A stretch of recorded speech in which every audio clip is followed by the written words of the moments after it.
Hi. We are recording. Yeah! Confirmed. You see it! You see it, you fucks. There we go. Always got to check.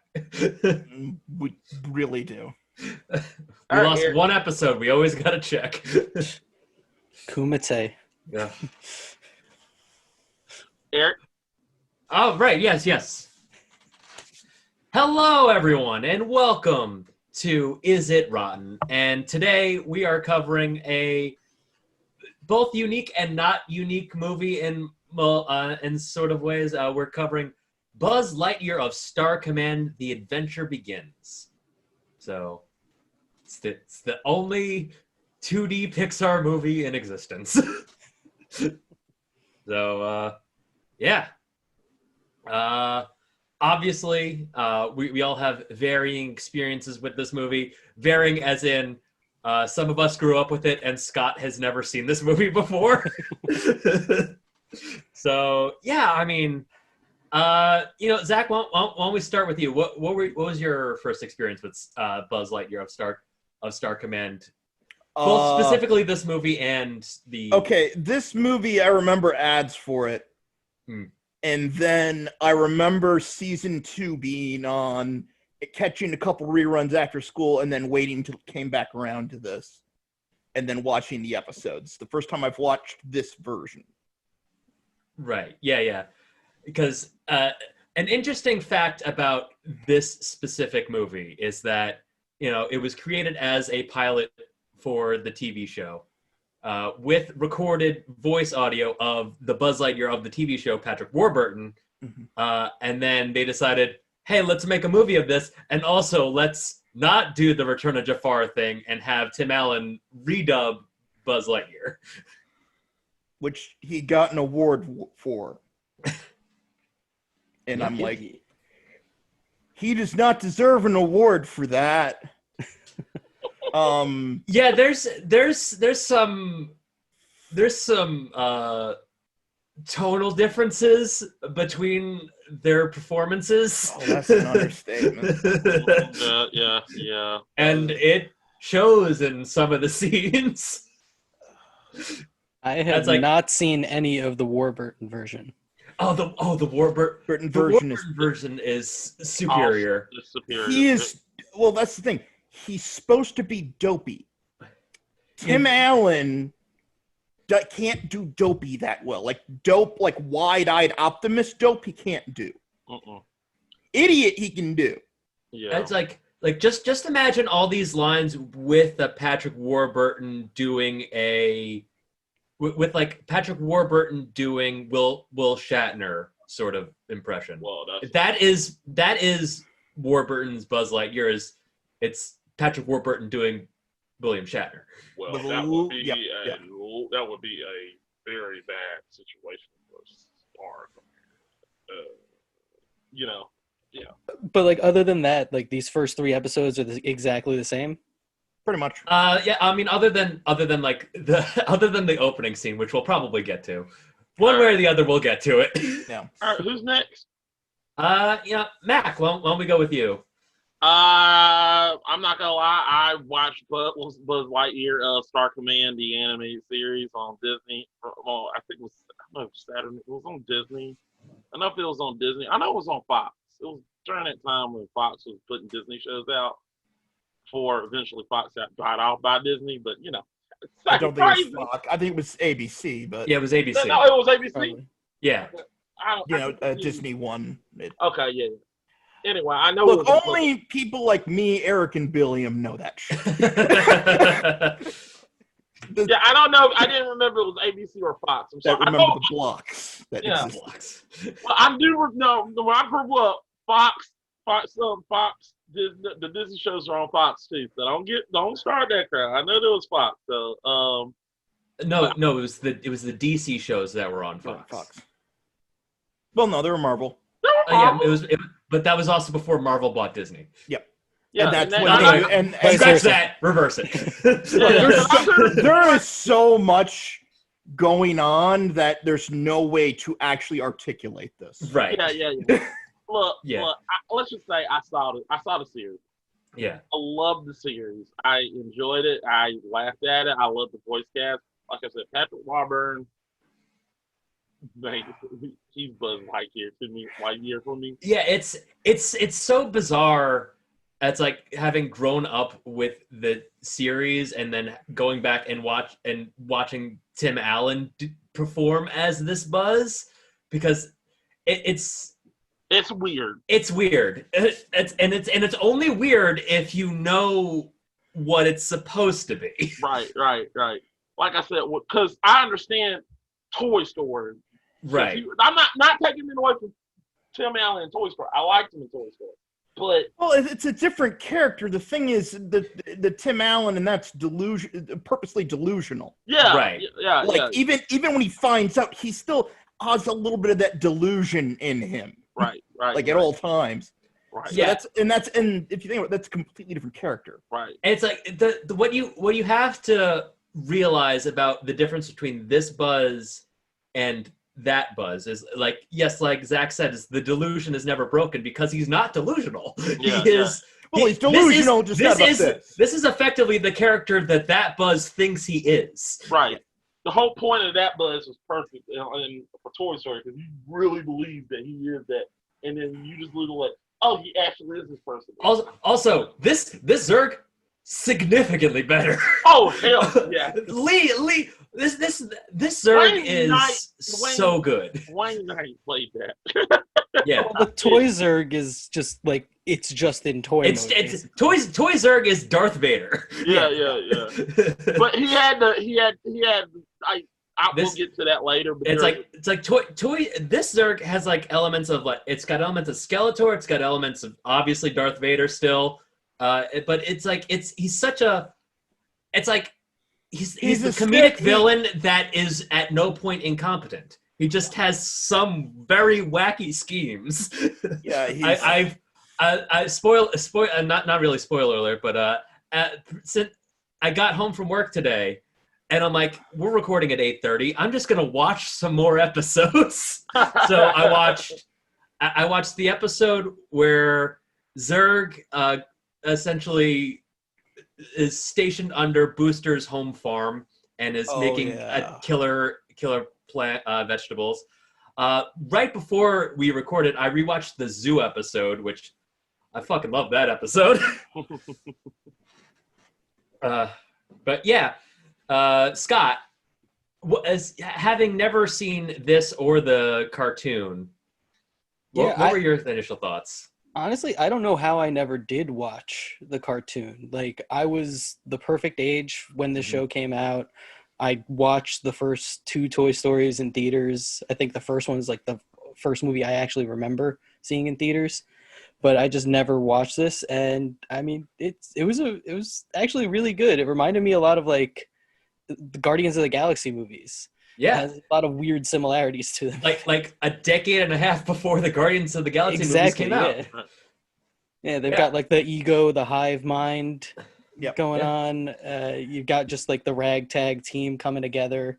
Then again, that's not the most original story in the world, but that's kind of the idea. That's the idea, is that it's not the most original story. And it's like perfect for like a kid's show. Yeah. It's like the show itself is it's a very kid friendly Star Trek, essentially. Right. Like they tackle ideas, but they do it well. They tackle certain ideas and then leave others to stay in the realm of science fiction that, to be honest, aren't in the realm of science fiction, but they just don't want to talk about it. Right. Let's not talk about how Nebula is a racist. Because he's a racist. He is. Eric. Right. So, grew up with this series as a kid. It's like I watched the movie version. I think I did actually watch the movie version before watching the series. I know I definitely watched reruns of the series all the time. It was one of those shows that was in constant rotation on Toon Disney, and that's when I definitely know I watched it. Did you have cable, Scott? Yeah, I had cable. Yes, yeah, I did. Yeah, this just bypassed me somehow. Yeah. Okay, when is the first time you tried marijuana? Should I answer this on camera? He pleads the fifth. Plead the fifth. I plead the fifth. This will tell me how much time you spent in front of the television. Yeah, but it's like the movie itself aside, I have such a soft spot for this series because I absolutely love these characters. It's like, and I love these characters. I love the sound design of this. Like I love the little sound when XR's scooting about. I love the sound of Mira's ghosting powers. It's just like, it's like you hear that, it's like that sound very accurately describes what's going on. She's basically Space Shadowcat in a way. Well, since it's a Pixar joint, they took the time to think all of this through, then do it. Where when it's just Disney doing this on their own, they don't give a fuck. Also, by the way, Booster is from a farm planet that has 2 suns. Just putting it out there. Oh yeah. But oh man, Booster, and has a robot friend. yes, and has a robot friend. So he's gonna show up in the new Buzz Lightyear movie with like a weird CGI face. Yeah, but by the way, I chose this movie before that got announced. And this is just fortuitous. But by the way, Lightyear is coming. Put this series on Disney Plus, please and thank you. That will not happen. No, they're not gonna do that. I don't see why not. They got a lot of other crap on there. Look, It's I'm promising a lot of not crap. crap enough to be cheap. yeah. They promising a lot of crap, but certainly ain't putting it out this year. Damn Look, it. I would much rather this be on Disney Plus than Forky Asks a Question. Is that a thing? Yeah. What the hell? Oh, it is. Anyway, I mean, I looked immediately to see this on Disney Plus, and I'm like, I know there's no fucking way. it's not. I bet it might coming when it gets close to Lightyear's release, but because Lightyear's coming, I don't think it's happening anytime soon. In fact, they might not do it specifically so kids attached to this one and don't get spoiled on anything if they borrow any elements. Yeah, it's like it is a bit disappointing, but these episodes are all over YouTube, so if you just start poking around, you'll get them eventually. But let's get to, I'd say I started with Zach. Zach, what was the best line of this movie?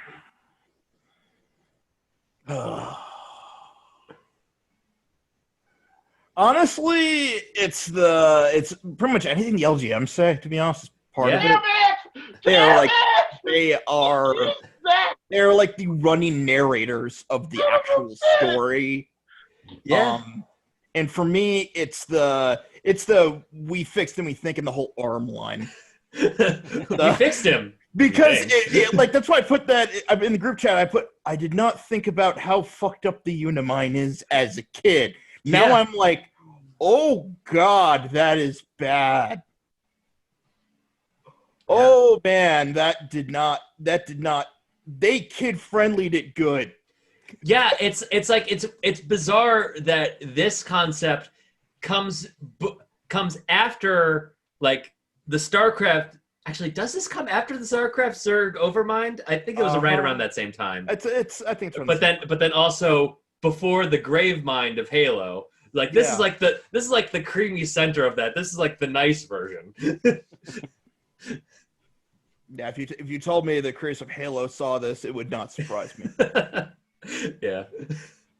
They're like, what the hell? Yeah, it's like we'll take this thing and then we'll corrupt it, and it's like, ooh, that's a good concept. We could do that. Well, a lot of this is borrowed from Green Lantern. Yeah, too. That is true. Honestly, 99% of this is Green Lantern. You think about it's Green Lantern, it's Star Trek, it's a lot. But I mean, like, I feel like if you if you literally just told me this is a Green Lantern show and they had to change the art, I would believe you. Like this is very much like yeah, this is pretty much Green Lantern. Yeah. Now that I really take some time to think about it, No, you're right. This is Green It's a Lantern space cop show, you know. This is Green Lantern Corps Yeah. era Green Lantern, not Alan Scott. Yeah. No. Obviously not Alan Scott, but but in case anyone Alan Scott, yeah, I know he wasn't part of the Corps. Everyone thinks about Alan Scott when they're talking about Green Lantern. Alan Scott is a Green Lantern in name only. He's weak to wood. He's like Jay Garrick. Nobody cares about Jay Garrick. Oh no, plenty of people care about Jay Garrick. Let's get that fucking straight.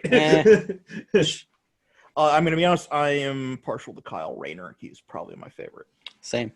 I mean, I've always up until the whole Blue Lantern shit. Yeah, I've always been a fan of Jon Stewart, but that's mostly because of the cartoon. Oh yeah, absolutely. I like Kyle Rayner because he is specifically not a soldier, and that makes him stand out. Like he is definitely an artist more than he is a soldier. So. All right, Mac. It's like I believe I've given you ample opportunity. I want to say fuck you, Zach. You picked my answer because basically you just went LGM and just picked. Well, I'm saying you picked a specific line. He did. Every last one of them. I can't pick them. I gotta go different. I'm gonna pick an LGM line. Yeah, no, it's like no, they are the narrators of the show. Yeah. And also there's the actual narration, like on the back. Yeah. It's like I was gonna bring that up after my point, but it's like definitely an honorable mention to the location slates. Right. I got one. This is my backup one, and I chuckle a lot at this one. It's literally Worf Dark Matter literally revealing himself as Agent B, and he literally says, he said, Buzz is like, how do you not know you're a villain? My name is Warp Dark Matter. It's kind of obvious at that. It's kind of like, I love that line. It's literally a swap on Buzz Lightyear, except the first name. Yeah. Everything is. I mean, I saw it, and I'm not gonna lie. I saw it coming. The only problem was, I hope I wouldn't hate it that I thought the reveal was gonna come. I was like, oh yeah, I expected that. But what saved it was the fact that he literally said everything that I was thinking. Like, my name is evil, so I couldn't. It was perfect. Also, it's been the whole time, and this pays more. Yeah, it pays more. There's no. He is almost the worst spy because the entire time you can see the contempt for the job he is doing. Yeah. He hates this shit. I really like that they didn't make him like he got turned evil. He just was. He was always an asshole. I love that. I like. Buzz, you were just stupid. Yeah. Yeah. It's painfully obvious, but you're just not looking because like Buzz Lightyear's kind of oblivious in some ways. I just love the fact that he's just like, man, y'all are idiots. You know, I just like that. You're not evil. No, I've always been evil. Just y'all are stupid. Yeah, I love that, and that's why I like that line. All right. It was perfect. So yeah. I didn't care about him at all because it's like, no, I never did. Yeah, this was pain in my ass for years. Yeah, I love that. I'm sorry, I love it. It was funny. No, it's great. Right. No, I agree. All right, Scott, what you got? What? We agreed on something, Zach? No, that happens. I mean, villainy. My best line. I'm gonna go with the LGMs. Also, it comes like right at the end when they finally meet the XR at the end. Like, you're almost human. So many character flaws. So many character flaws. Oh, right. Yeah, well, also XR had a lot of great lines. Oh yeah, it's like definitely. It's like because my best line. It's just because it's so iconic to the series is just the final. Curse you, Buzz Lightyear! Oh. But definitely also my other best line was XR's first in character line Yeah. with the. It's like, all right, we timeshare the universe. Yeah. Just that whole bit. Oh my Love god. it. Do We you know share Sundays. It's great. Everybody wins. do you know who he is? He's Max Headroom. Yeah. Like Is it literally really? that that's what he is. He is all of these ideas of ads and things being sold to people compressed. You know? It's like I just because of just how stark a difference is, because you see what the plan was for XR, and it's like, and he was fairly competent, but then it's just like, just because they just started shoving random shit in there, it's like, this is what came out. All right. This is and they don't Tuvix him. Yeah, and it's like and they're just by the end they're just astonished that he's that of what they've created. They see no need to fix him. Like Rocket It's like, Raccoon. we would never be able to recreate this. All right, Zach, what was the best scene?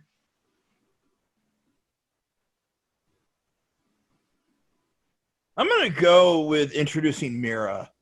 I think that sold it well. Yes, I like yes. Selling her as an equal, and they did a very good job making sure that as a young man, there was none of that ew girl stuff at all. It Yes. felt like that wasn't part of it.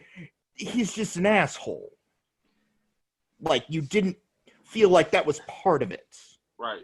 Even Yeah. though she's a prince, even though she's called princess, like, no, she's a literal princess, and that's why. Like, Yeah, it's like the never- Han Leia thing, you know, where he Yeah. calls Yeah. her princess. yeah, it never felt bad, and Right. that's impressive because that can hit so many sour notes. Things tend to get better in Disney series over time, but generally the opening of that door is real shit.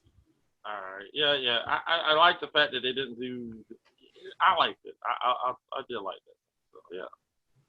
It's like there's a lot of it's like just because this is like as a pilot of a series, there's a lot of small character establishment moments in this that it really it's like takes hold and cements these characters for who they are, like how Mira is pretty much just like a very similar to Buzz in a lot of ways, but she's also got these fucking awesome powers, and just how pretty much Booster is essentially an in-universe version of what Rex is to Buzz Lightyear Right. in Toy Story 2. Yep. All right. I guess I'm next. Yeah, Mac. What was your best scene? I'll talk about my backup later. I think somebody will take it, but I take about my backup. My best scene is literally the battery flipped upside down. That You do put the plus N to the plus N and the Yeah. minus N to the minus N. and then you just looked up and Oh, said, "Oh, yeah." Also, I really love the character designs in this series. Oh yeah, no. Yeah. Yeah, the Like I animation said- was really good. The thumbprint of Pixar is all over this, where they care. It's like once again I talked about this off stream, I believe, after I picked this movie, but it is a crime that we didn't get any of these designs in the mainline Toy Story series. That we didn't see any toys of any of Team Lightyear, any of Zurg's minions, any of the Zurg's minions would have been fucking great. oh, Like, Zurg's minions could have had personality where Zurg didn't. yes. You would think like they could show up in like Toy Story 3 somewhere, like Yeah. in the daycare center or whatever. Like even just a brief scene in like that post-credit scene where Zurg comes out of the box at the daycare, just one of them. Right. Like, maybe Any of just them. a sign acknowledging like Buzz reading the comic book version of himself or something, and Yeah. noting how it's different. Even Yeah. like that's the thing. It's like there's no notations of how him being different. Right. While we're It's- talking about differences in the movie, can we talk about that first scene with all the CG right. characters? Yeah. And you have the weird It's- sounding Woody. Oh, that's was- not Woody. No, well, That's not it is. Woody. It's not Tom Hanks. It's a It guy is named Jim Hanks. Jim Hanks. It is No. his brother. No, it is actually his brother. So they didn't cheap out. Yeah. I think Tom Hanks just had Tom Hanks shit to do. It's like, what was Tom Hanks doing in 2000? I don't. That was around Something. Castaway, right? I was gonna say like something more important than this. I'm Yeah, 100% yeah. sure. It's like he was definitely busy. I can't do Also, fun fact, also not John Ratzenberger playing Ham. That was the original voice of Zurg doing his best John Ratzenberger impression. Yeah. You honestly, you can barely tell. Yeah. Yeah, Also, he was doing Castaway around. I also didn't know if you knew that is actually William Shatner doing the Star Command chorus. Yeah, no, it's like that. Like that no, was- that's no, like Warburton did not have to go far to study his subject. He literally just Yeah. had to sit in and watch for like an hour. yeah. Yep. Just say things completely incorrectly and then pause for an inordinate amount of time. Got it. Well, I mean, they got Wallace Shawn, did they? They did. Wallace Shawn did reprise his role. I think, and and they Remy came back as Sarge. yeah, as I think, and Squeaks came back. The Penguin came back. I mean, hold on. No, they didn't let him say that because John Wilkes did. Oh, actually, real important. I forgot that I wanted to do this before we started. Scott, I need you to watch the opening real quick. The opening? Yeah, the just search Buzz Lightyear Star Command opening sequence. Okay. Just a quick pause in the episode real quick because I forgot this is kind of important. God, Frank Welker should be given like every award. Like he was literally half the cast.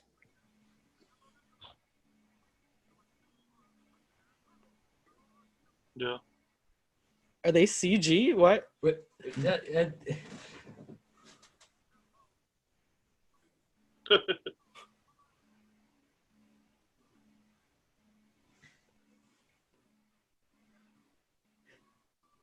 This sounds like the music from Galaxy Quest. yeah, pretty much, yeah. Look, I think Tim Allen was literally just pissed, and so we made Galaxy Quest. It's not the worst Tim Allen movie. I'm not sure what it is.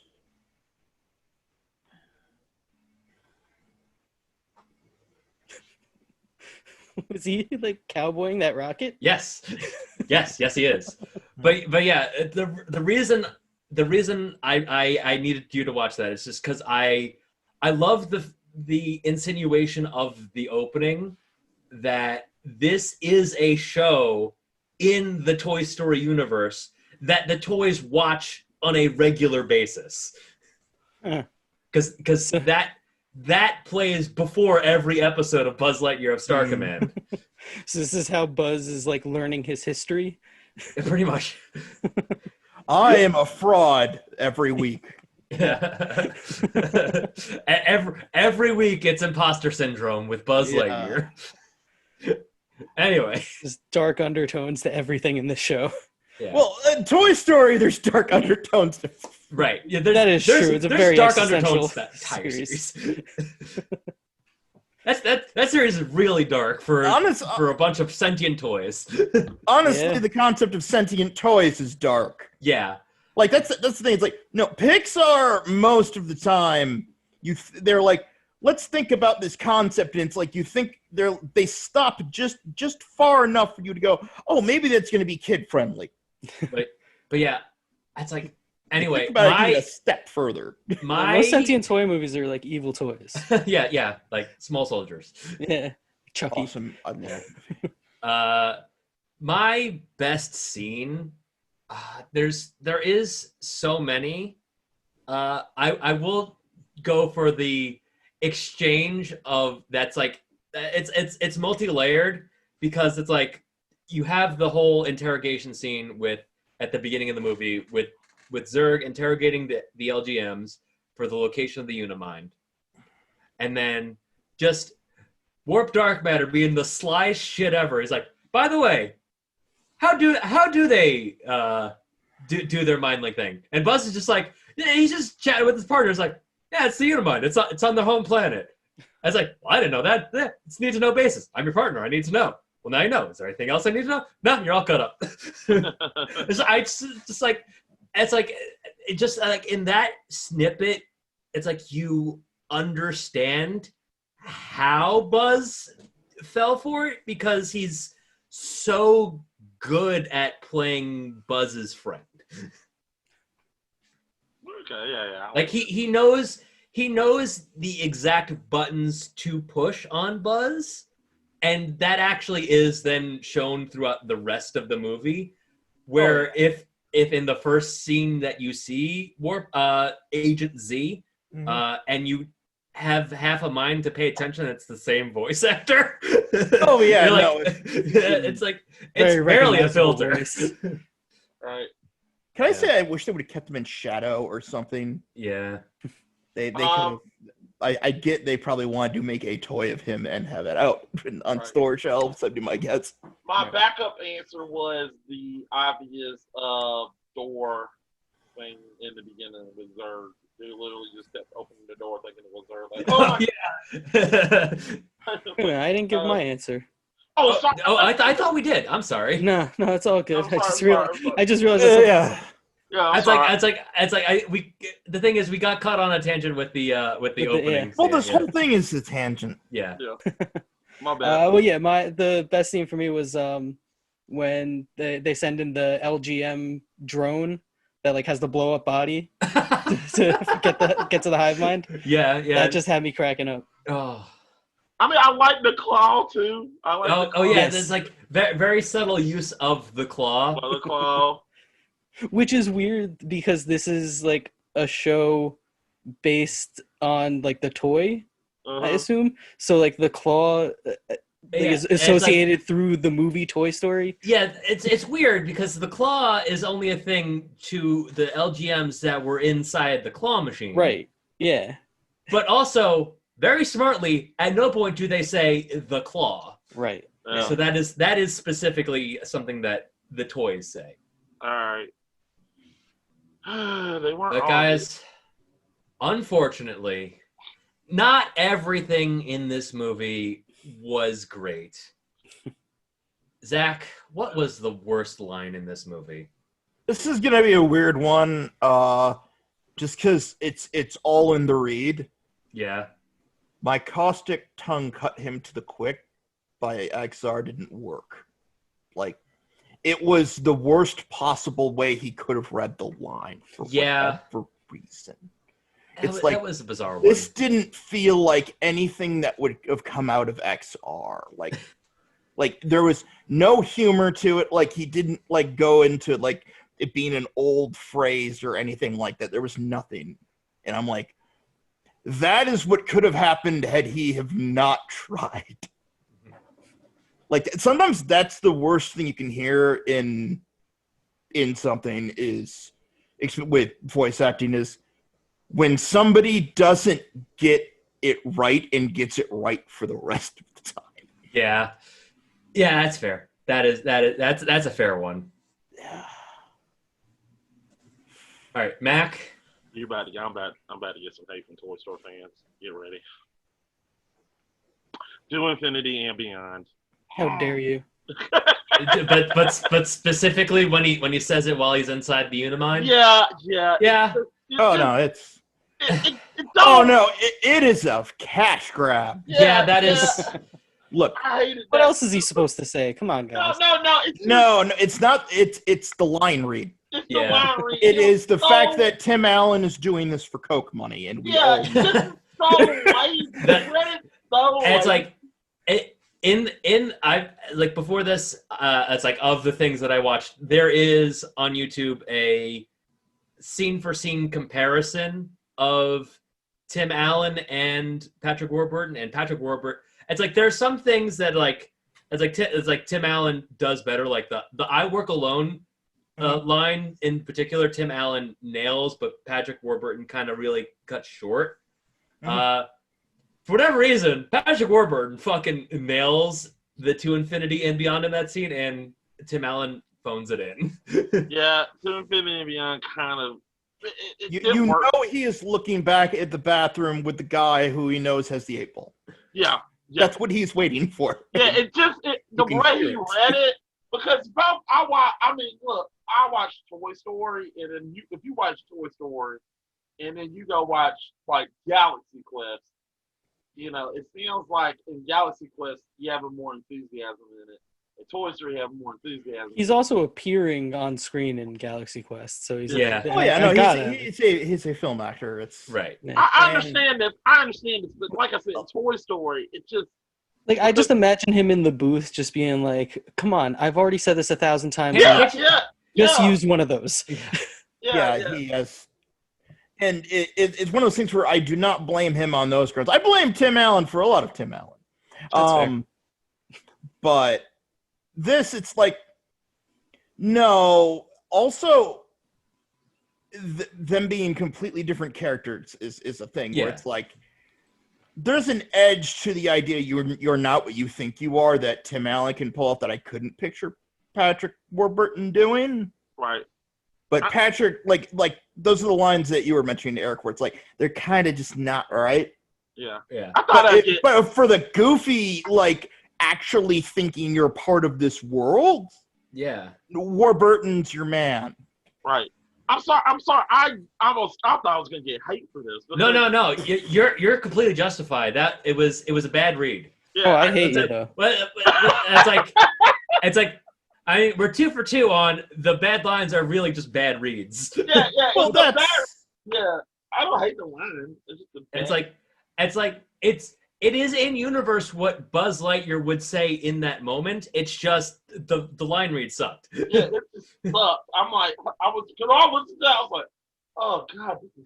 It's like honestly, narrative-wise, if there was a time for Buzz Lightyear to say "To Infinity and Beyond," it's that fucking scene. It didn't work because Tim Allen is so fucking tired of that line. Yeah. And I can't blame him for it, but I was like, yeah.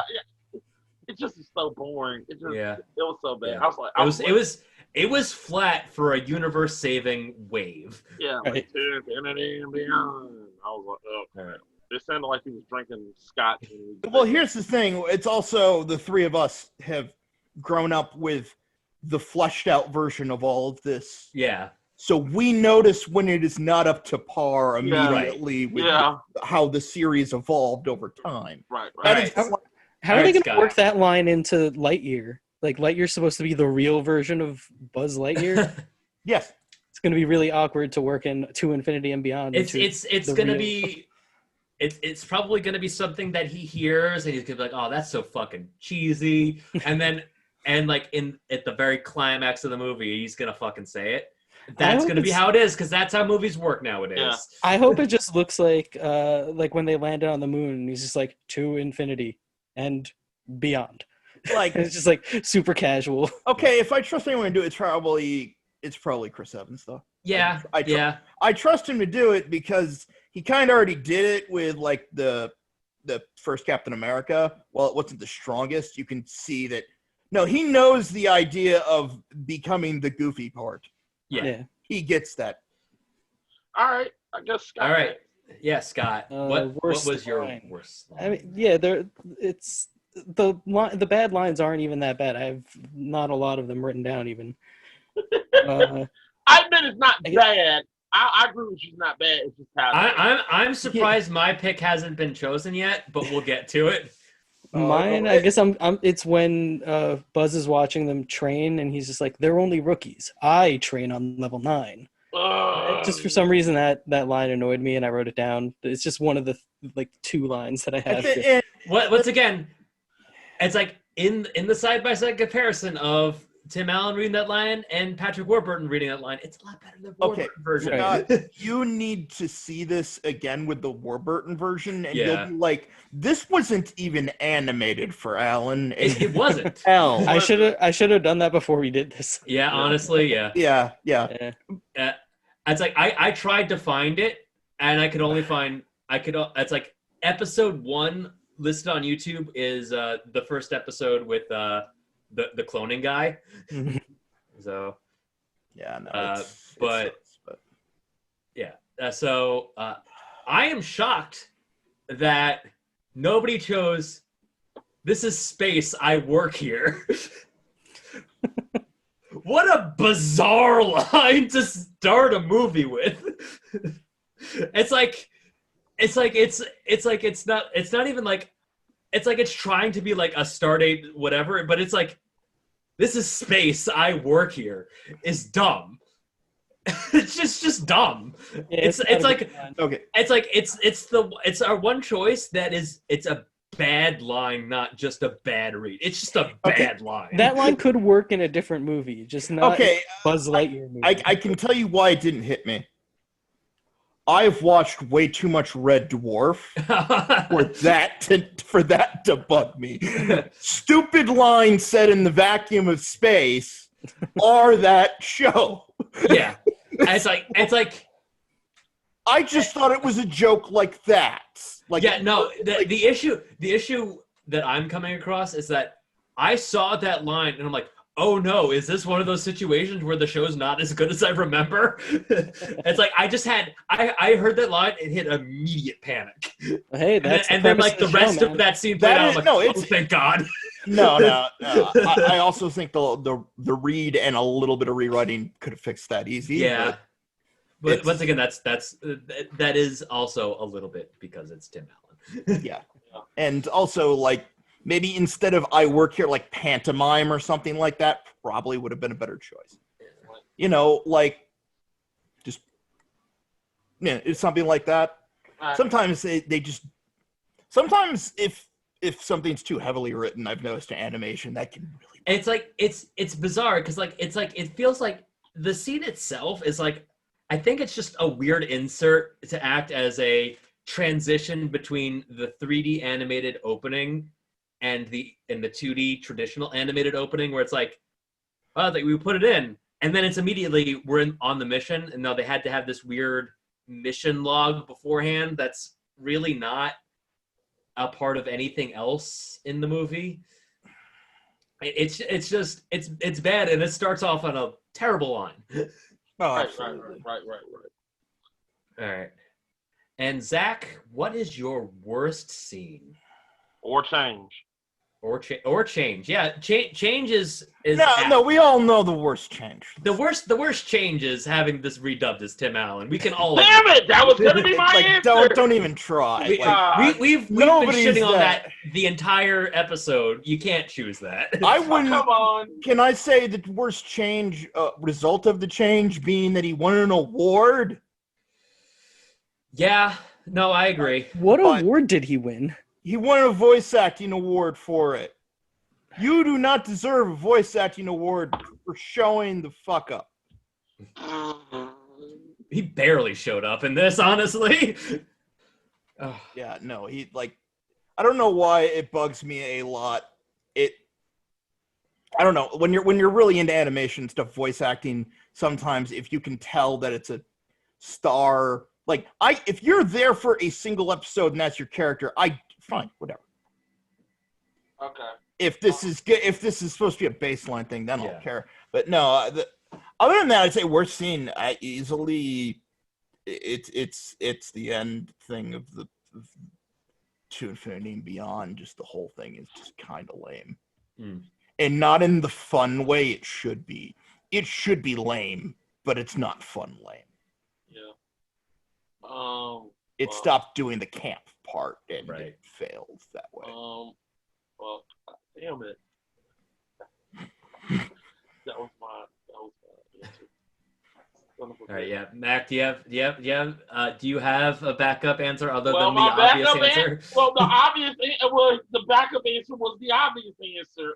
Tim Allen shouldn't be dubbed in this damn film. I had a problem. I watched the original, and Patrick Warburton was the best pick. He got the It's like it was still more better. I'm sorry. Zach picked my side. I had to pick it. yeah. And and that's the thing. I didn't try and pick it. I'm just saying, like, No, overall, I we all know that, no. I and that's why I understand. gave mine anyway. It's Yeah, like, no. let's be honest, we all know. No. I understand you. Scott's never heard it, and he knows Patrick Warburton enough to go, yeah, Patrick Warburton across from Diedrich Bader. Yeah, I'll take that. Yeah. Yeah. I'll take that all fucking day. No, I'm not blaming you, Zach. I'm just saying. No, I didn't think you were. I'm just saying. It was a look at the card, like, oh, you picked it. That was my answer. But, I got to pick Tim Allen because I thought nobody was going to pick the ending. I was like, the ending, it didn't sit well with me. I hated the ending. But the obvious answer really is, yeah, Tim Allen shouldn't be in this film. I'm sorry. He don't fit.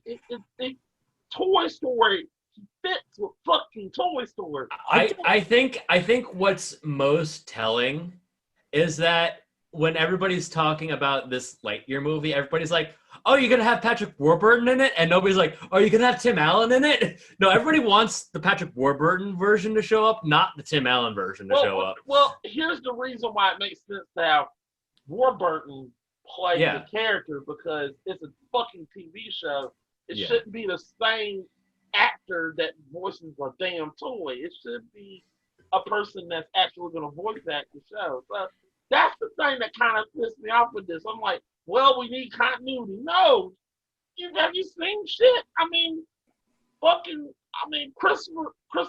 Look, they like it. The reason it's a thorn is they pumped up that Tim Allen came back. Yeah, because Tim Allen actually had value right then. Yeah. Now this was what the tail end of Home Improvement. Yeah. No. Yeah, I think it had been over for maybe a year or so. Yeah. Now he's doing Last Man Standing. Yeah. What is he? Well, he's the Santa Claus was around that time. Yeah, this was I think right between Santa Claus and Santa Claus 2. Yeah, this is before Galaxy Quest. Oh yeah.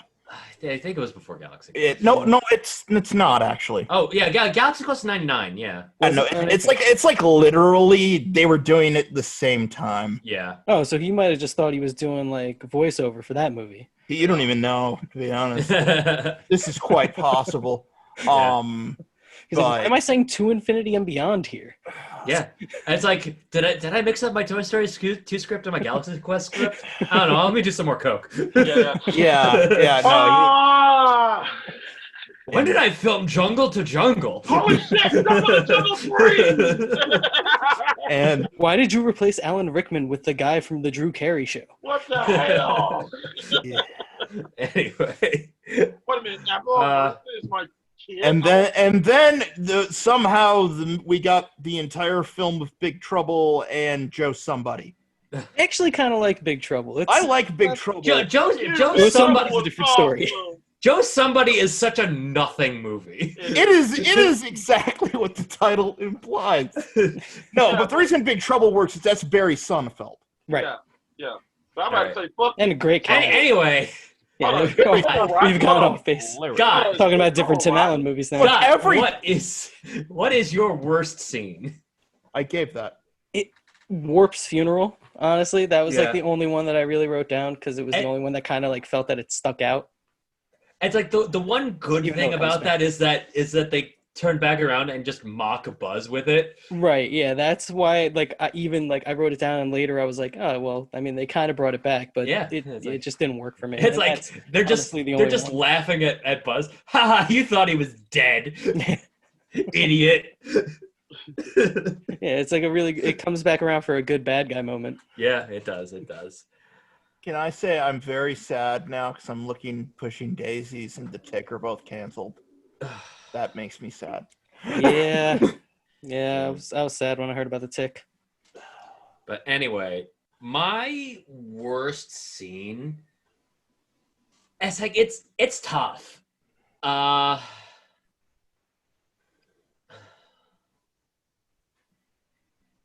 it's because like when you just like you think about it, and there's so many good scenes in this movie, and honestly, I don't know if there's any bad scenes left. Honestly, just because like everything. Okay, what is the flattest thing you can remember? That was pretty much what I came down to. Yeah, I mean, of all the character introductions, the one that falls the most flat is sadly Booster. And Booster is like legitimately one of my favorite characters in the series. And then it's just like he's just kind of sneaking in. Okay, you've never seen the series, Scott. What is Booster's value? He's the heart of the team. But other than that, I mean, like his skill. Oh, what does he bring to the team? I mean, he's big. He's so big. That's not his thing. So it's like that's what I wanted to see. I wanted to see if he was showcased to be the character he is. And the answer is they tried and they failed. They tried. Yeah, he doesn't really he doesn't really stand out too much amongst the team. Really get into his obsession with the hero worship and the ships and stuff. Yeah, there's a little bit of that early on, but you don't know it. It's not what you think of when you see that character. Me and the rest of us look at him and go, "That's the guy who had that weird episode with the thing where he had to eat all the vegetables and it was weird." But the other thing we think of. Because I remember that episode and that was weird. I remember him just, being mechanically inclined ended up being a huge deal. Yeah, he's also the mechanic. They don't touch on it at all. He's the mechanic. It's weird.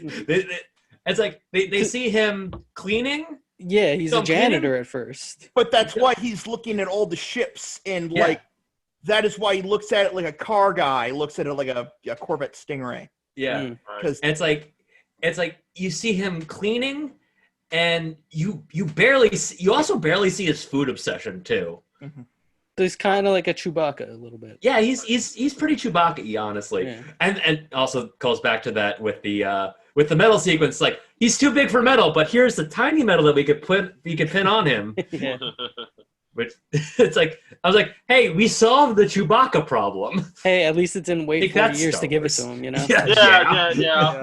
Well, that was the worst scene in that damn film. Fuck that. Was it though? We've already dissected this. Yeah, we just dissected the shit out of it. But yeah, it's unfortunate because Booster is such a good character in the series that it's unfortunate that his character introduction kind of falls flat. Yeah. Like I immediately liked what they were doing with the character, but they didn't really give enough to understand it. I feel like we need to listen to Scott more just because the rest of us know the full context. Right. Yeah. Right. That's where I'm coming back to. I'm like, what did Scott not get? Yeah, and I fully agree also, that Scott definitely does not get the full scope of Booster. Why is that not a podcast that Scott makes? What does Scott not get? It's Scott's watch through of Buzz Lightyear Star Command. It's called Hot Rockets, which is Booster's catchphrase that he says once in this movie. Yep, but he says it. You would know it. Yeah. This seems like a show I would have watched if I had watched this ahead of time. Yeah, but I just somehow it just completely bypassed me, even though I was watching Disney Channel and all that stuff. Oh no, that's the thing. That everybody has that one show that's was like their piss break show, and then they find out years later it was amazing. It's honestly every comment on it's like every comment on videos that I've pulled up on this show and this movie. It's like this show wasn't a fever dream. This show really existed. I thought this existed when I was sick during the middle of the school week. Yeah, it's once again, this was a show that was shown on reruns a lot on Toon Disney. Absolutely. It's like this was in rotation with other great Disney shows like Timo Supremo. Honestly, I was more for animated stuff. I was more Cartoon Network Yeah. and like Nickelodeon. So Yeah, I think Disney. I was watching mostly like the live action stuff. Yeah, I was mostly Nickelodeon, then Cartoon Network. Disney was always the well, they'll at least have a cartoon on. Yeah. It's like it's like, but also like Disney had such great, well, ABC/Disney did have some really quality. I'm not counting the TV. Saturday. I'm not counting the Saturday morning. No, I'm talking like Recess. Yeah, no, Yeah, I'm not, like I'm not Recess is another quality Disney TV show that has an actual released in theaters movie. I don't think it's rotten. I don't believe that's rotten. Is it Taking the Fifth Grade or is it? No. I'm talking about Recess School's Out. Okay, I didn't know which one it was. All right. There's more than one movie. Why do I care more about 60% on Rotten Tomatoes? Oh, it's just barely. It's yeah. just barely fresh. Which means you can't. But it's also, but that's also, it's like if you haven't watched that movie, that is also a surprisingly dark movie. And it is on Disney Plus. Well, that's what I mean. Like that this was the B tier show, like period. Yeah. In my opinion, like this was Recess was the Saturday morning showstopper. This is what came after it. Yeah. This is when things for adults started to come on. Yeah. And they knew they weren't going to have you in the morning anymore. Yeah, even Recess, I didn't watch like all of it. I would watch episodes here and there, but like it wasn't one of my regulars. Oh yeah, I watched all of that. Yeah, and I saw the movie. Yeah. All right. Which one? All right. Cool. So, I think Taking the Fifth Grade was only released on VHS. Like it wasn't even shown on TV. It was only released on VHS. God. All right. So, Zach, is it rotten? I am conflicted. Yeah. I am conflicted because if I judge this as on the prerequisites of it being a full film, yes. But if I judge it as a full-length pilot and in the era, no. You see the conflict I have. It's like even I'm going to give it a 59. Like it is nearly good enough that they could have turned it into a series of VHSs as opposed to a television series or something. But it's so obvious what the actual designs were. It's like the direct comparison you have to make to this movie is Return of Jafar. Yeah. It's like this movie, in my opinion, is significantly better than Return of Jafar. And yeah, I mean, it's like you could make the Lion King 2 comparison, but Return of Jafar is just actually, for what it is and how it was released, is pretty much the exact same thing. They were both essentially pilots of a TV show released as a movie on VHS. And like for what it's intending to be, it's at least an 80. Yeah. But yes, there is no scale for what this was intending. Right. That's what want to get across. All right. There's no actual rotten meter for what this was intending. There's only a pass-fail of if I saw this as a kid, would I want to see the series? Right. So it's like I do agree that maybe we should rate this separately as the movie, which is your 59, and as the pilot, which 80. You were No, I'm that's fair. very That's absolutely confident. fair. Okay. Yeah, It's a pilot. No, right. I like. Have I said anything truly negative about this series? No. No. The series, once again, the series is fantastic. And I feel like we're making Scott feel like shit. Yeah, no. I missed out. No. What Scott's learning is that he's got a whole bunch of 22-minute episodes of animation that he can go watch at any point now. Okay. And it's Except serialized. You don't have to watch it in order. Right. Except he can't because Disney. He can't well, he can, but he can't. There are ways. There are ways.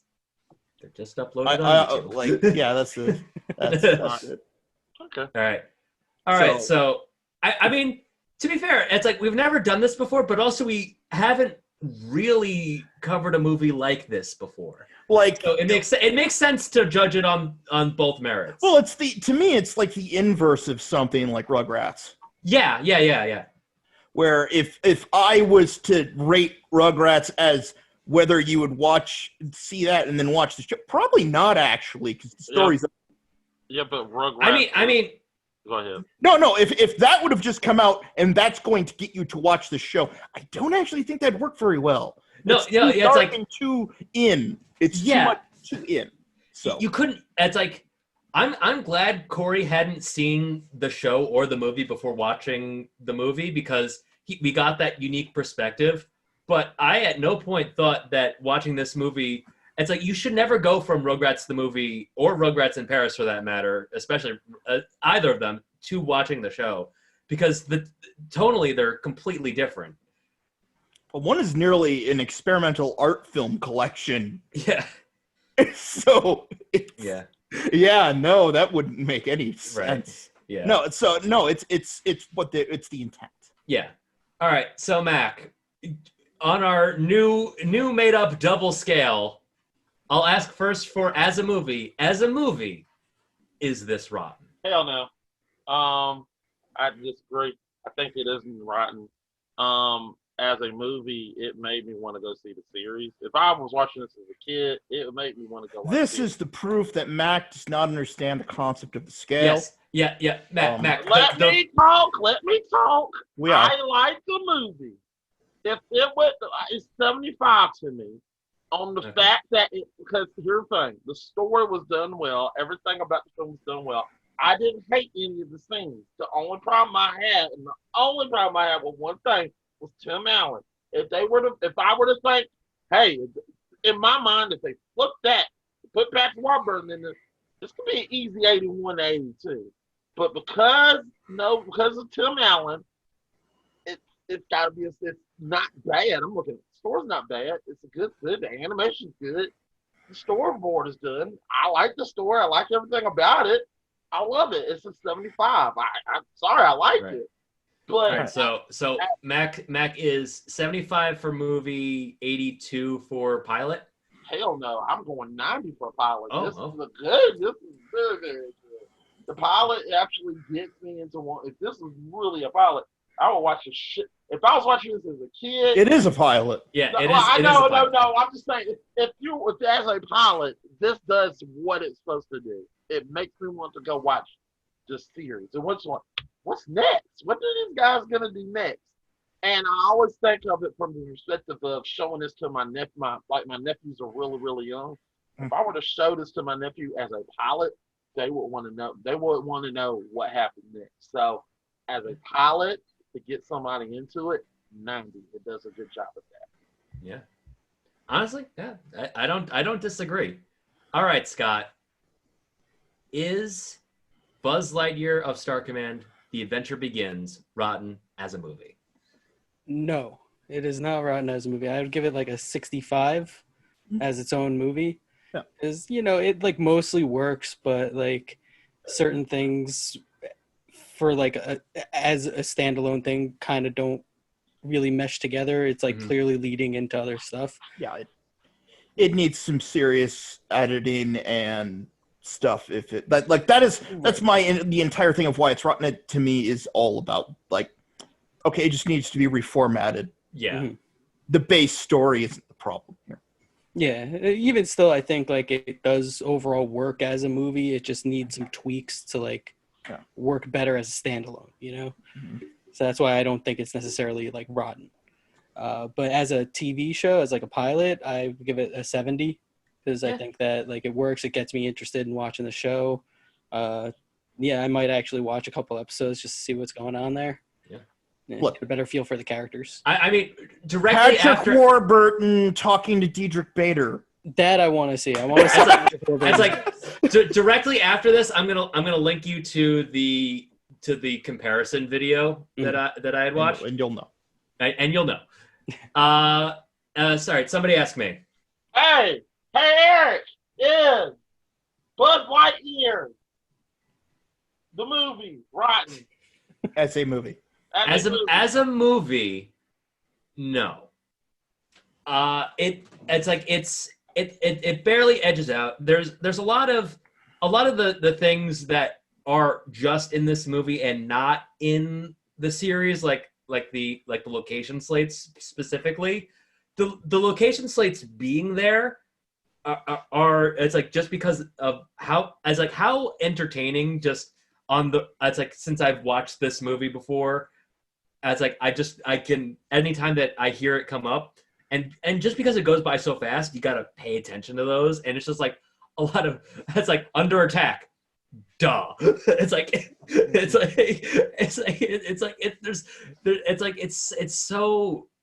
It's so good.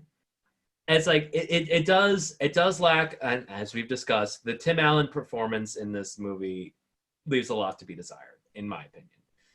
I feel like it's the radio edit of like a Pantera song or something. Yeah,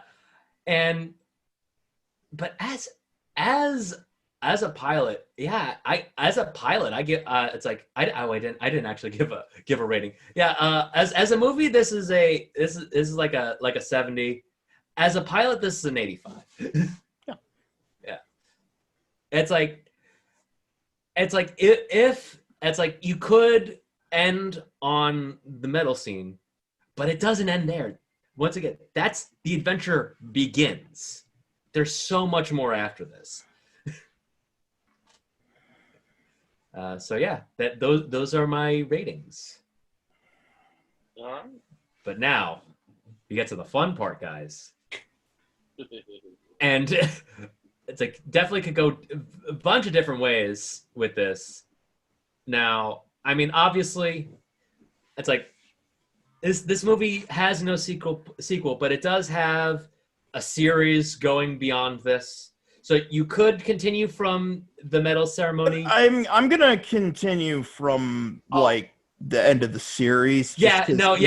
I was gonna say that. You could Lilo and Stitch to this and put it between that and Stitch then whatever and then whatever the fuck the thing happened in Japan where Lilo got a boyfriend. That was bizarre. We don't talk about Stitch the anime. We don't talk about Stitch the anime. You don't shit on Ohana like that. Believe me, I got mine, and it's coming. All right. It's coming right. And obviously, it's like Scott, go nuts. Oh no, Scott can do whatever Scott wants. Yeah. All right. So, starting off with Zach. Zach, what do you got? All right. This might be slightly contrived, but I want a final season thing of this. Not like a mini series, 2-3 episodes maybe. Nothing super. Oh, so you want what Clone Wars got? Yeah. I want this to kind of time skip. I kind of want a feel of this. This is going to be a weird thought. Gurren Lagann. Oh my god. Yeah.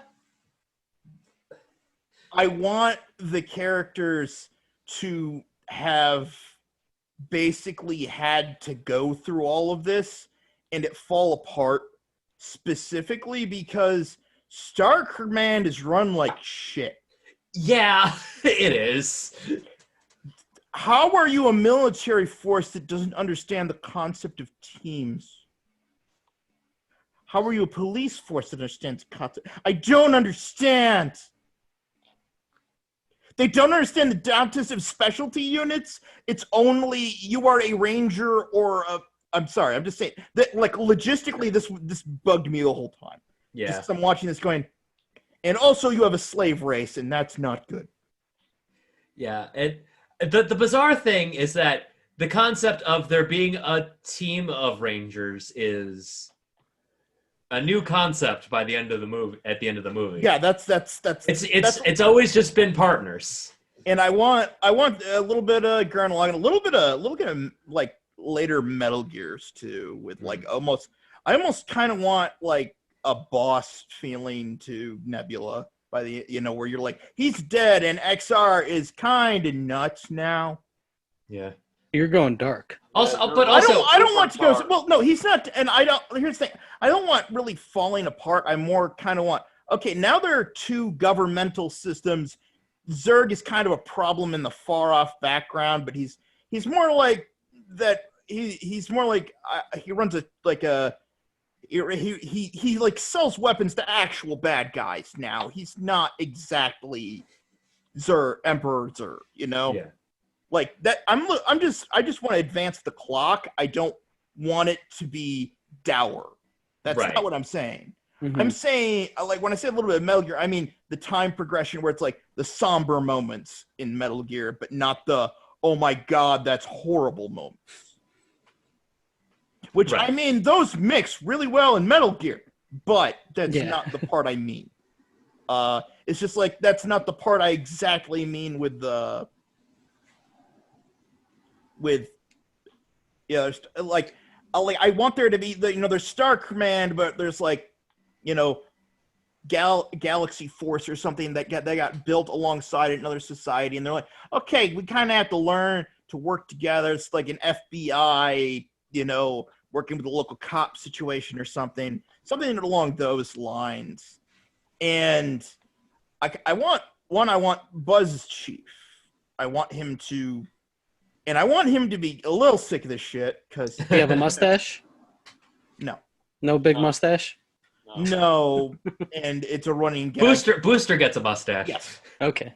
Booster absolutely gets a mustache. But no, I want a running gag that he has tried everything. To grow a And mustache?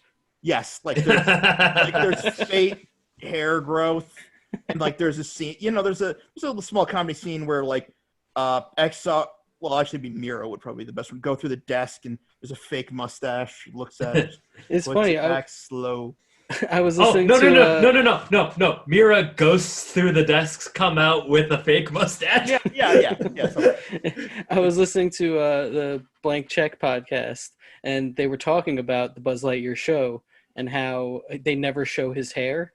Mhm. And like that was like a specific thing that the showrunners wanted to do. Mhm. Like, is it like a running gag in the show, or Yep. is it just Yeah, like it is. okay? Yeah, it's double his cap. Yeah. But, And Zach, are you keeping like the same animation style, or are you? a little. I mean, I'd say I want Disney Plus to bring this back at least a She-Ra level. Okay. All right. Yeah, that's fair. I don't want it. Like, I honestly think this would be a good idea to do. This would give them the credit, because believe it or not, what Disney Plus is lacking is credibility for me, which is weird to say, but Hulu, Amazon, and Netflix have all proven on their own as original services, I kind of want to buy some of their shit. I have Disney Plus. I don't feel that way. That's a problem. All right. So, All right. Mac? so just, throw a bone to the fans, Disney. Yeah. Mac, what do you got? Oh, I was going through my movie list to put together my movie. Yeah. Oh, that's sad. No, I got a movie. I got something funnier. My Freddy movie, got fingered in space. Got it. no, fuck no. Look, what I want to do is literally do Buzz Lightyear and Buzz Lightyear 2. So what I want to do in this film is literally, Zurg is sick and tired of this bullshit. He's like, I'm sick and tired of this. Now, as you watch this series, there's Buzz Lightyear who is literally an evil Buzz Lightyear, which literally named Evil Buzz Lightyear. Yeah, it is not well thought, No. but intentionally not thought. Yeah, Does he have a mustache? yes. He actually has a full mustache and a beard. Of course. So originally it was voiced by Patrick Warburton. I want this Buzz voiced by Tim Allen because evil Buzz to be Tim Allen and good Buzz to be Patrick Warburton. yeah, exactly. So I want that stuff. Or what are we just gonna read his Twitter feed? Yeah. Tell me it wouldn't work. It would work, but look. What were this Twitter feed? I've also while waiting for the show to start, it was the scene in Toy Story 2 with the second Buzz, but the second Buzz is Patrick Warburton. Yeah. But I want this. It wasn't edited very well, but I want evil Buzz, and I'm gonna take Zach's idea. Let's go ahead and let's put it in there. He's reading the Twitter, reading literally his Twitter feed. Like, yeah, this bullshit, blah blah blah. I want all this stuff. All around me are familiar. As your childhood dies in front of you. I want all that to happen. Sure, and I generally go dark on this. And I want all that to happen. And at the end of the day, they do it, and then they do the whole scene, and then they get to the end of the film, and it stops for some odd reason. And they just got to the director's chair, and it's literally it's legit. It's Deadpool. Yep. Without the man. Deadpool without the man. Ryan Reynolds. Yes, I know. No. Ryan Reynolds with a scarred up face. No, it's Ryan Reynolds. No, it's Ryan Reynolds before the scarred up face, and it literally was like, "Look, guys." That's Ryan Reynolds. That's just Ryan No. Reynolds. I don't want to put. No, I want Ryan Reynolds playing Deadpool. Damn it! Stop. I want. So you want Ryan Reynolds Deadpool from X-Men Origins Wolverine? Before the operation. Before the operation where they close his mouth. Yes, that's what I want. Okay. Very specific. Very specific. I just want him. Is there an explanation why they showed his mouth shut? No. Here we go. Now he's sitting there saying, "Come on, guys, I wanted to get a good movie here. God, this sucks. Damn it." He said, "Look, Fox didn't bring me back here for this bullshit." And then all of a sudden, an anvil comes down and it kills him. Film credits. Kind of lose me a little bit at the end. Yeah, no, there was a lot of threads that weren't connected. Look, I know. You certainly said words for about 5 minutes. Look. Why Deadpool is in this? There's a reason. Disney owns everything now, so they literally are flexing their fucking muscles. That's why we can put Deadpool in this. Fuck you. I'm not sure. I mean, sure, not sure why they would make the sequel to Buzz Lightyear Star Command to be the movie they flex on, but all right. Yeah. That sounds like something Ryan Reynolds would do. Don't get me wrong. Yeah. Anyway. Look, I'm just making a crazy film. You're just saying things. Yeah, Scott. I'm just saying that. I really didn't thought this. I had a little time to do this. Come on. Scott, what do you got? Okay, I've got 2.5 ideas that have nothing to do with Buzz Lightyear, really. Oh, damn it. Perfect. The first 1.5 is Woody's Roundup. Like, just do Woody's Roundup as a show, the way that they're doing Buzz Lightyear Star Command. Right. Or do Woody's Roundup, but now they're Space Rangers, like an updated version where they've joined Star Command. So you have all of his characters in Star Command. We'll be getting to Woody's Roundup in my pitch. Oh, okay. I imagine. All right. I'm just saying it's not a bad idea. Yeah. And my other pitch is just Mr. and Mrs. Potato Head as Mr. and Mrs. Smith. Yes!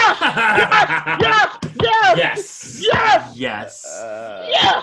Didn't like that movie, so no. Fuck you! But how much hotter would it be with Mrs. Potato Head? It would be hotter. The hottest thing about that about. movie is the adultery that led to a god-awful public marriage. I just love that. Yeah. Man, I hate it because I want John Rickles to play it because it would just be funny. Guys, just imagine the universe where Mr. and Mrs. Smith was never made and Brad Pitt and Jennifer Aniston stayed married. That would suck. Is that the better timeline? Yeah, I know. Look at where we're at. Yeah. Well, it's like, think about it. About how less bizarre celebrity couples would be without like one of the most bizarre celebrity couples in Angelina Jolie and Brad Pitt. You know what, Scott? I'm picturing. And we'd be so less obsessed with celebrities that maybe Donald Trump doesn't become president. You know, Look, there's a lot of things we could fix. Yeah.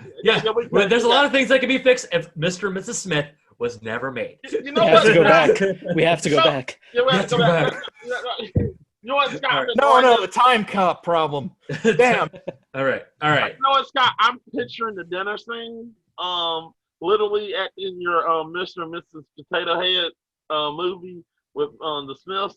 Literally like, hey, do you want salt? I don't need no fucking salt, dear. Okay. I can picture Don Rickles doing it. Okay. So guys, Who plays Mr. Potato Head? my sequel pitch.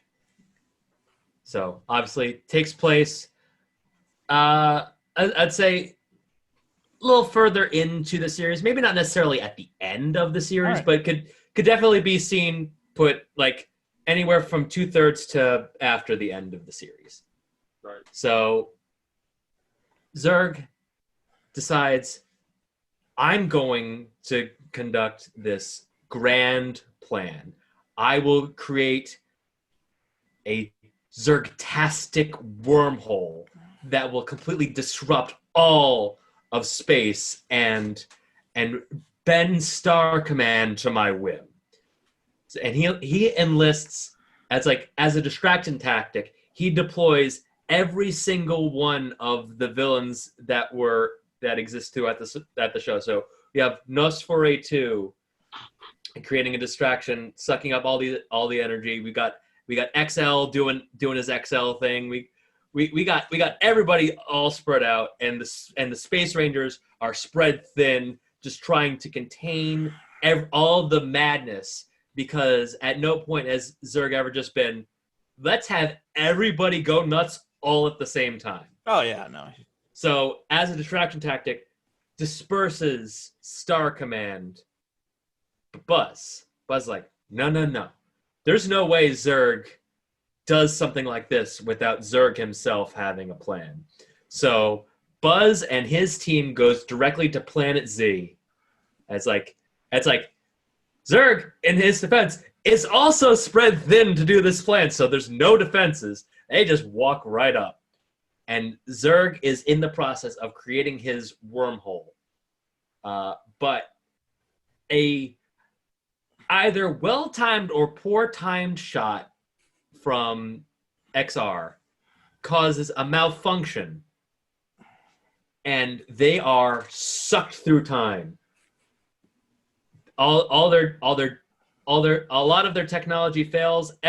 XR, he's down to being just his head, as he has been multiple times over the course of the series. And they get spit out at Earth in the Old West. And they crash down. They crash down and have to essentially find a way to make it back home with the help of the Woody's Roundup gang. But also at the same time, they have to stop Zurg from asserting his dominance in this far-flung past time. Because if Zurg can take a stronghold on Earth this early, that there will be no Star Command. Okay, this is interesting because you've reminded me of two interesting things. Yes. One, the Beatles episode of Powerpuff Girls. Yes, the Beatles episode of Powerpuff, which is awesome. The other thing is the arc with the time traveler in Justice League. Yes. And I thought that's where you were going with this. Not where entirely. Batman Beyond came in, right? Yeah, it's a little bit of that, a little bit of Star Trek 4. Okay, that's not a good sign, but Star Trek 4 is one of the good ones. Is it? That's the one with the whales, right? That's the one with the whales. Okay, is it one of the good ones for the right reasons most of the time? No. Although, can we say transparent aluminum exists? They found it. It's real. It's real. We did it, Reddit. We did it. Transparent aluminum. We did it, Reddit. We did it. No. I just wanted to point out, like, I see exactly where you're going with this kind of thing. Yeah. It can work. It's like, once again, it's a somewhat predictable plot, but also it's what the series is. Yes. It's supposed to be what the real life version of Buzz Lightyear is, and that would have predictable things you'd know. But yeah, it's like and then at the end of the movie we'll get that pretty much Star Command starts with Woody In the Wild in a West. bizarre way in the Old West. Yes, Yeah. it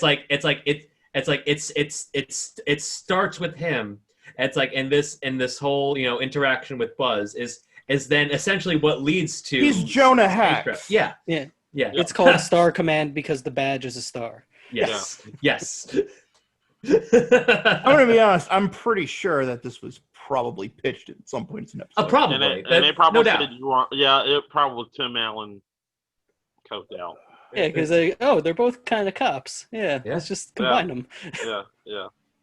Yeah, it's like it feels like the logical sequel to be made. Okay, but what do you do about Buzz's hair? Because he's got to wear a cowboy hat. Is he just wearing the cowboy hat and everything over the suit? In the series we do see Buzz in his undersuit. Okay. Well, not a lot, a decent amount, and it's essentially it's like a gray gray spandex, and it's still almost got the like he's purple hoodie wearing attached. nothing at all. Yeah. So essentially, he'll still be wearing that underneath his Wild West clothes. So it's still like the purple sides and the cowboy hat on top. Hey, where are your ears, friend? Oh God, I just had the most nightmare vision. Oh, I bet. All right. Anyway. No, that all he actually is the face, and the suit is what holds him in place. All right. So like he's if just you like see tentacles. him, but no, don't even tentacles. If he's asleep, he's just a blob with that. He's secretly just a Krang. Only worse. Because he is that body. It's just that is the only part of humanity that's actually left. Like, we go full on, like, Doctor Who Face of Bo feeling there. All right. Anyway. Body horror. All right. So, guys, I'm constantly thinking of body horror. This is the second to last episode of our movies that are rated rotten that we very much believe should not be rated and should be rated 70% or higher. Yep. With our final movie, it's Scott's pick of Speed Racer, and I'm excited. I'm doing another Tim Allen movie, The Santa Claus 2. Christmas Claus. No, we've already locked in Speed Racer. Hell no. Damn you guys. Also, my truth. Short answer. It's rotten. Your truth is the lie. Your truth is the lie. Right. It's rotten. What is it? 30? Okay, it's still 30. Damn it. All right. Anyway. Spoiler. Speed Racer. All right. Zach, where can people find you? Here. Also, I now, because of this, went down a strange animation hole that led me to a movie called Strange Frame Love and Sax that I never heard of. That looks really good. Wow. That sounds knowing nothing about what you're reading about, it sounds up your alley. Well, it stars Tim Curry, Adam Tudyk, Tara Strong, George Takei. And it was done, and that's like half the cast of the Rugrats movie. Yeah. Well, yeah, that's basically what it is. And and this sci-fi movie, and I'm like, why haven't I'm just reading this going, why haven't I heard of this? Because I was looking up the Turok Son of Stone movie that the same director did. And I'm like, oh my God, how many people remember Turok Son of Stone to begin with? Let alone made an animated movie in 2008. All right, Mac, what do you got to plug? Yeah, you'll find me here. If you're watching this, thanks for watching. We got so much stuff going on right now. At this point, I'm probably gonna edit this. Hopefully, we'll have those episodes done. Probably have this out before New Year's. Hoping to have this out before New Year's. So if you're watching this right now, make sure you go watch our calendar episode, which will come on at 12 o'clock which will come at 12 midnight when New Year starts. So make sure you go watch that episode. It's a real good episode. I know a lot of people probably out. I don't know, but whatever. Just make sure you go watch it. That's all I got to plug. Have a happy New Year, people. All right, Scott. Where do Yeah, people find you? find me on here. Find me on Twitter at Chewbacca Defense. Yeah, Mac and I are gonna finally get around to doing the room this weekend, so that'll You're be damn eventually. right. And that will be probably out before New Year's too. All right. My son was a vampire movie. As always, you can find me on Twitter at BunkBunker. You can find me here doing this mostly now. That's like that's like now that I have lost the championship, I'm taking a break from regular season fights. I'll still be there for as however many theme fights that I'll be, but I'm definitely taking this season off from the regular rigmarole. Oh yeah, no, I did that immediately. I fucking could. He went to go, he's going to find himself. Don't worry. Yeah. That's like I'm going home to be a family man. And yeah, family again, or develop a serious drug habit. One or the other. Anyway, we're retired athletes. Anyway, that's it. That's it for this episode. See you guys next time for Speed Racer, and here is the comparison. Bye. Put that in the description.